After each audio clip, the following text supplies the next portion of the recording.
Shalom. In this week's Torah portion, we read of Pharaoh's terrible plan to eradicate the Jewish people. And there's a discussion in the Talmud, in the Tractate of Sota, imagining Pharaoh being counseled by three famous, iconic biblical figures, each of whom had different perspectives as he unleashed his plans. The first being the prophet Bil'am, who famously relished in Jewish suffering and was very on board with wiping out the Jewish people, as he was famously charged to do unsuccessfully. The second being the character Job, after whom a book is named, who didn't see the utility in raising his voice, though he saw the suffering of his people. He thought to be in vain to express any opposition. And the third being Yitro, who very vociferously opposed the plan to hurt the Jewish people and had to actually flee Egypt as a result, according to this story. And it goes on to say that each of these characters received his appropriate reward or punishment accordingly. So that Bil'am was actually destroyed by the people he sought to destroy.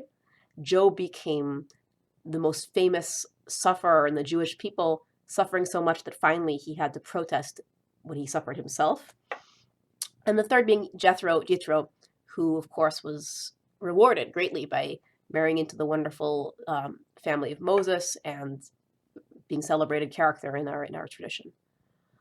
And each of these characters embodies a different model of how we react to suffering of others. So one, of course, is to participate in the suffering, to say, let's join that wagon. The second one is to say, there's no point. It's to say, I'm going to be apathetic because I feel like I can't do anything. It's so overwhelming, I can't imagine lending my voice in this moment of great oppression.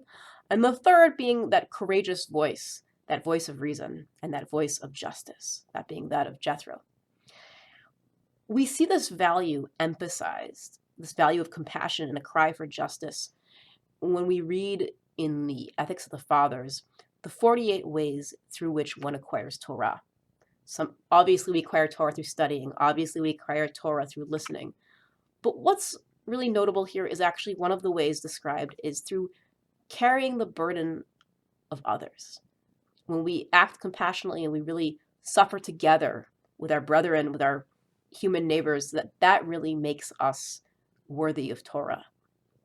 And we see this in this week's portion, where the tribes are described and their children are described. It says these are the children of Reuven, of Shimon, etc. But when it talks about Levi, the tribe of Levi, it says some seemingly redundant language.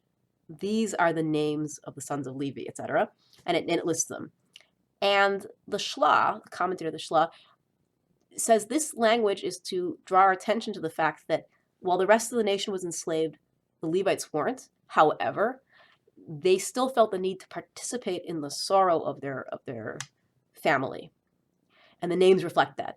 So the names Gershon, meaning feeling like an alien in the land, Kehat, having like a grinding of a teeth in response to the horrible oppression, and Merari, the bitterness of what they're seeing.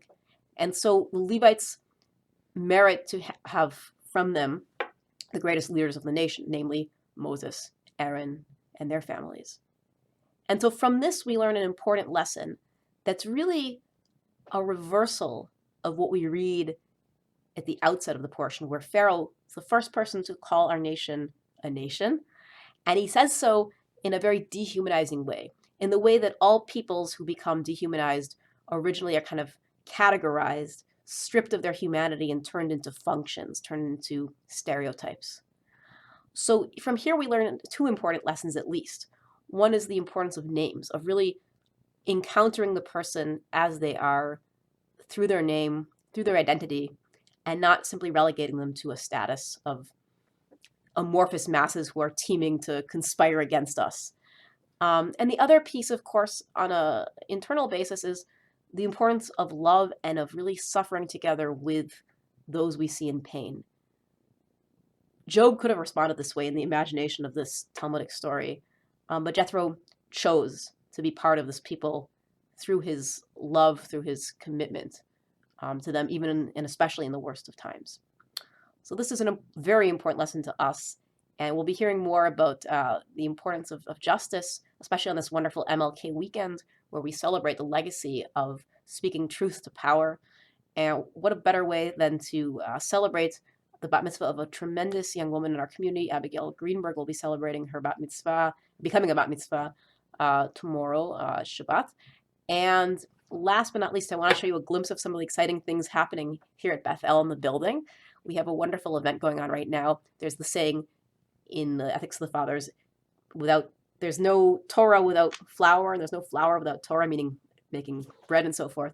So I just shared with you a little bit of Torah, and now I'll share with you a little bit of the bread aspect. So let's go check out what they're doing. So here we have amazing pita being made from scratch with our resident pita expert. Woo! All right, so we're gonna wish everybody at Bethel a Shabbat Shalom from our pita crew. Shabbat Shalom, hey, Shabbat Shalom, hey, Shabbat, Shabbat, Shabbat, Shabbat, Shalom.